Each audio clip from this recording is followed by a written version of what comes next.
अस्सलाम वालेकुम। आज हम हाज़िर हुए हैं फर्स्ट ईयर की केमिस्ट्री के चैप्टर नंबर 1 की एक्सरसाइज के क्वेश्चन नंबर 19 पे। तो 19 में वो ये बताता है कि जो ऑक्टेन है, जब इसको हम बर्न करते हैं, मतलब इसको ऑक्सीडाइज करवाते हैं, बर्न करते हैं हवा की मौजूदगी में, तो ये अपने आप को कन्वर्ट कर देता है कार्बन डाइऑक्साइड एंड वाटर। और इसकी बैलेंस केमिकल इक्वेशन यहाँ पे मेंशन्ड है किताब के ऊपर क्वेश्चन की स्टेटमेंट के अंदर भी। अब वो यहाँ पे क्वेश्चन कुछ ये करता है, चार क्वेश्चंस यहाँ पे हमें करता है अभी ABCD की फॉर्म में। अब हम वन बाय वन सभी को सोल्व करते हैं। सबसे पहले हम ए को सोल्व करते हैं।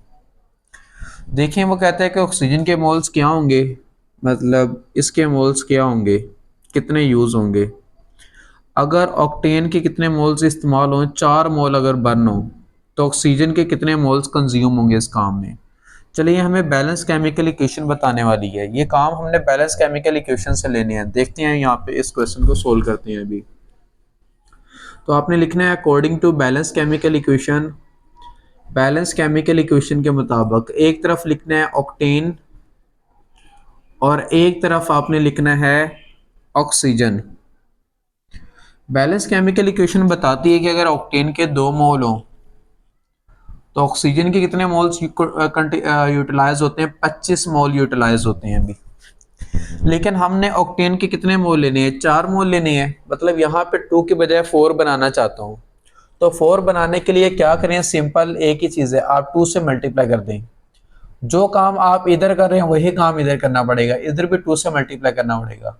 देन यहाँ पे क्या हो जाएंगे, 4 मोल्स ऑक्टेन के, और उसके अकॉर्डिंग जो ऑक्सीजन के मोल्स लगेंगे वो 50 मोल लगेंगे।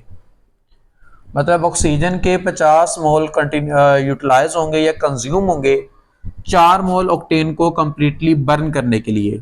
तो इस तरीके से आप इसका आंसर निकाल चुके हैं कि ऑक्सीजन के जो मोल्स हैं जो यूटिलाइज होंगे वो 50 मोल्स को यूटिलाइज करने वाला है, अभी कंज्यूम करने वाला है, अभी कंप्लीटली बर्न होने के लिए। अब आते हैं इसके क्वेश्चन नंबर 2 के ऊपर भी। क्वेश्चन नंबर 2 में मतलब हम इसके बी पार्ट को सोल्व करते हैं।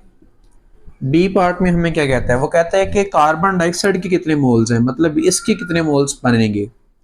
अगर ऑक्टेन क्या हो भी 1 मोल, अगर ये ऑक्टेन 1 मोल हो ना, तो कार्बन डाइऑक्साइड के कितने मोल्स होंगे, ये भी हमें बैलेंस केमिकल इक्वेशन ही बताएगी। कैसे भी, according to balance chemical equation. Balance chemical equation के मुताबिक एक तरफ हम ऑक्टेन लेने वाले हैं और जबकि दूसरी तरफ मैं लेने वाला हूं कार्बन डाइऑक्साइड, क्योंकि दूसरा मेरा ताल्लुक कार्बन डाइऑक्साइड के साथ है। बैलेंस केमिकल इक्वेशन कहती है अगर ऑक्टेन 2 मोल हो, तो कार्बन डाइऑक्साइड के जो मोल्स आते हैं वो आते हैं 16 मोल्स आते हैं। क्योंकि मैंने ऑक्टेन कितने मोल्स फाइंड करने हैं, 1 मोल के लिहाज से देखना है कार्बन डाइऑक्साइड कितनी है, तो यहाँ पे मैं 2 से डिवाइड करूंगा ताकि 1 बन जाए, और जो काम इधर करना है वही काम इधर करना है। देन यहाँ पे क्या हो जाएगा 1, और जबकि यहाँ पे क्या हो जाएगा 8।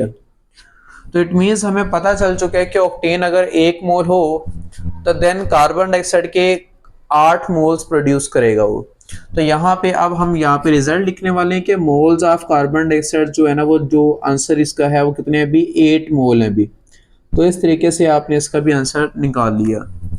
इसके बाद आते हैं उसके हम सी पार्ट की तरफ भी। सी पार्ट में हमें क्या चीज पूछ रहा है उसके अकॉर्डिंग हम चलेंगे। यहाँ पे सी पार्ट में हमें वाटर के मोल्स निकालने हैं, मतलब इसके मोल्स निकालने हैं। अगर ऑक्टेन के 6 मोल हो, मतलब अगर ऑक्टेन 6 मोल हो तो उसमें वाटर कितना होगा, इस चीज को हमने यहाँ पे कैलकुलेट करना है। तो चले मैं इन दोनों को रेज करता हूँ ताकि आपको जो है ना वो मजीद जो दो हैं वो भी समझा दूं।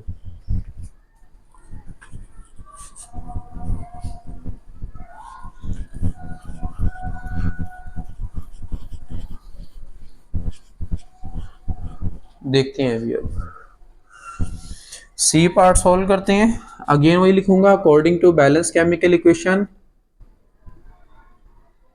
According to balance chemical equation, balance chemical equation के मुताबिक हम कंपैरिजन करने जा रहे हैं ऑक्टेन मतलब C8H18 को, और वो भी किसके साथ, भी वाटर के साथ, क्योंकि मैं वाटर के मोल्स फाइंड करना चाहता हूँ इसके मोल्स के अकॉर्डिंग। अच्छा, इसके बैलेंस केमिकल इक्वेशन बताती है अगर ऑक्टेन के 2 मोल हो तो उसके अकॉर्डिंग जो वाटर इंड्यूस होता है वो होता है 18 मोल्स। अब क्योंकि मैंने यहाँ पे ऑक्टेन 6 मोल लेके देखने के वाटर कितना आता है, तो ऑक्टेन को 6 मोल बनाऊंगा, इसको 6 बनाना है। तो 6 कैसे बनेगा, सिंपल सी बात है, इसको 3 से मल्टीप्लाई करेंगे। जो काम इधर किया वही काम इधर भी करना पड़ेगा, 3 से मल्टीप्लाई करना पड़ेगा। देन यहाँ पे ये 6 मोल्स हो जाएंगे और यहाँ पे रिजल्ट आ जाएगा 54 मोल्स। नो, अब यहाँ पे आप फाइंड कर चुके हैं कि अगर ऑक्टेन 6 मोल हो तो उससे जो वाटर प्रोड्यूस होता है वो 54 मोल्स प्रोड्यूस होता है। No, it's result will be a moles of water is equal to 54 moles. तो इस तरीके से आप उसके मोल्स कैलकुलेट कर लोगे। अब आती है बारी क्वेश्चन नंबर डी की, मतलब उसके जो लास्ट पार्ट है उसको हम सोल्व करने जा रहे हैं, क्वेश्चन नंबर डी। अच्छा, डी में हमें क्या क्या चीजें मेंशन कर रहा है वो भी देखते हैं। सबसे पहली चीज तो मुझे कह रहा है कि कार्बन डाइऑक्साइड के अगर 8 मोल प्रोड्यूस हो रहे हैं, चलें ठीक है, तो इट मीन्स आप हमें बताएं कि उसमें ऑक्सीजन के कितना मास कंज्यूम होगा और ऑक्टेन का कितना मास कंज्यूम होगा। तो ये दोनों चीजें हमने फाइंड करनी है। तो इट मीन्स ये भी हमने बैलेंस केमिकल इक्वेशन से ही हेल्प लेनी है, क्योंकि बैलेंस केमिकल इक्वेशन हमें बताया कि अगर कार्बन डाइऑक्साइड के 8 मोल पैदा हो रहे हैं तो ऑक्सीजन के कितने मोल कंज्यूम करेगा और साथ ही साथ ऑक्टेन के कितने मोल्स कंज्यूम करेगा। जब इन दोनों के मोल्स निकल आएंगे तो फिर उसमें से मास निकालना आसान होगा। मतलब सबसे पहले आप दोनों के मोल्स निकालेंगे बैलेंस केमिकल इक्वेशन से, देन फिर मास निकलेगा। चलें इसको वन बाय वन सोल्व करते हैं अभी।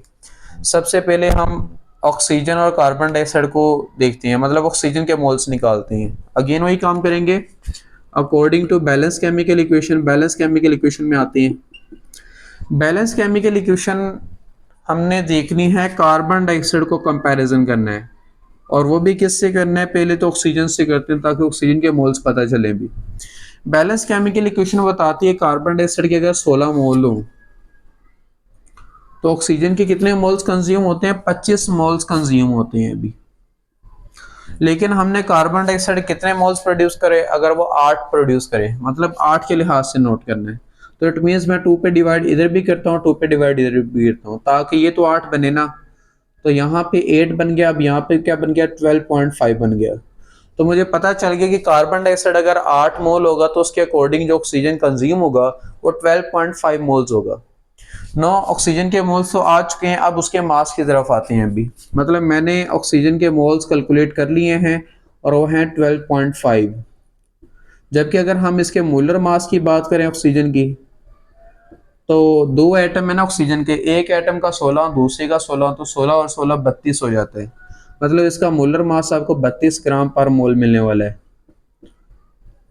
अब आते हैं इसका मास कैसे कैलकुलेट करेंगे। सिंपल एक ही फार्मूला है मास पे मोलर मास वाला, ये फार्मूला है मोल्स इज इक्वल टू, ये फार्मूला आपने पहले भी पढ़ा हुआ है, moles is equal to mass by molar mass. ठीक है, ऑक्सीजन के मोल्स कितने हैं अभी अगर नोट किया जाए, ऑक्सीजन के मोल्स हैं 12.5,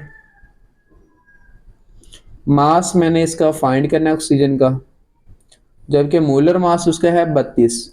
ये 32 जो यहाँ पे डिवाइड हो रहा है वो इधर आके मल्टीप्लाई होगा, देन आपको ऑक्सीजन का मास मिल जाएगा। जैसे यहाँ पे छोटा सा सोल्व कर देता हूँ, 12.5 multiply by 32 is equal to mass of oxygen.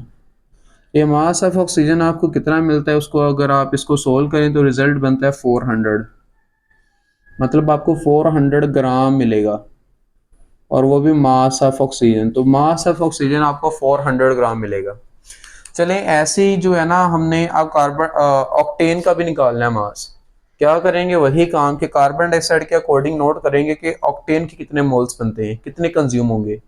तो उसके अकॉर्डिंग जब मोल निकल आएंगे तो फिर हम क्या करेंगे, यही फार्मूला मास पे मोलर मास वाला फार्मूला लगा के उसका भी मास कैलकुलेट कर लेंगे।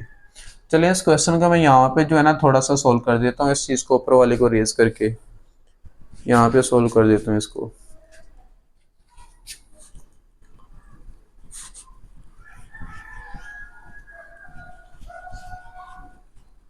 इसको भी मैं रेज कर देता हूँ। अब उसके ऑक्टेन का मास निकालना है, इस चीज़ का मास निकालना है। चलें अब इसको पहले इससे देखते हैं, इसके अकॉर्डिंग इसके मोल कितने आते हैं। According to balance chemical equation, ये पार्ट डी ही कर रहा हूँ अभी भी। According to balance chemical equation, एक तरफ मैंने कार्बन डाइऑक्साइड लेना है और दूसरी तरफ मैंने ऑक्टेन लेना है। बैलेंस केमिकल इक्वेशन के बताती है कार्बन डाइऑक्साइड के अगर 16 मोल हो तो ऑक्टेन के जो मोल्स निकलते हैं वो 2 निकलते हैं, मतलब 2 मोल कंज्यूम होते हैं। मैंने कार्बन डाइऑक्साइड के कितने मोल्स लेने हैं, 8 मोल्स के लिहाज से देखना है। तो यहाँ पे 2 पे डिवाइड करता हूँ तो इधर भी 2 पे डिवाइड करता हूँ, तो यहाँ पे क्या आ जाएगा, 8 आ जाएगा कि कार्बन डाइऑक्साइड के 8 मोल कितने ऑक्टेन को कंज्यूम करेगा, 1 मोल को करेगा। लो, मोल्स ऑफ ऑक्टेन आपको मिल चुके हैं यहाँ पे, जो कि 1 मोल बनता है।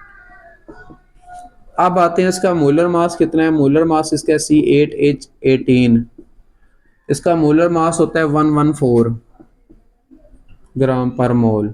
अब कहेंगे सर ये कैसे आपको पता चल गया, ये सिंपल सा वे है। कार्बन देखें, कार्बन का मास है 12, कार्बन यहाँ पे है कितने हैं, 8 है। इट मीन्स इसको भी 8 टाइम कर लिया, इसको भी 8 टाइम कर लिया, देन इसका रिजल्ट देखा जो भी आया। ऐसे ही हाइड्रोजन का मास होता है 1, हाइड्रोजन थे 18, तो इसको भी मैंने 18 टाइम्स कर लिया, तो जो भी रिजल्ट है वो यहाँ पे लिख लिया। अगर इन दोनों को सम करता हूँ तो मेरे पास मोलर मास आ जाएगा जो कि 114 बनता है। अब आते हैं यहाँ पे मेरे पास मोल भी है, मोलर मास भी है, तो मैं मास कैलकुलेट कर सकता हूँ। फार्मूला लगाऊंगा अभी, moles of octane is equal to mass of octane divide by molar mass of octane.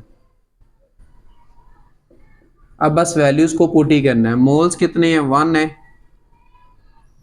मास मैंने कैलकुलेट करना है ऑक्टेन का, मोलर मास इसका कितना है 114 है, तो ये इधर आके मल्टीप्लाई होगा।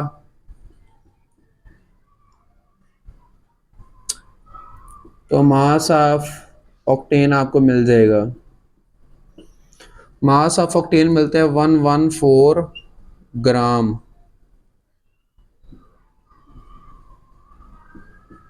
लो, इस तरीके से आपको मास ऑफ ऑक्टेन मिल जाएगा।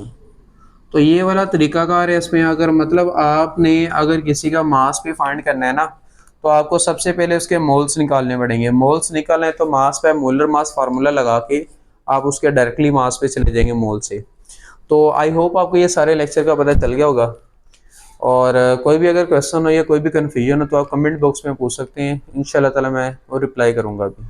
ओके, अल्लाह हाफिज़।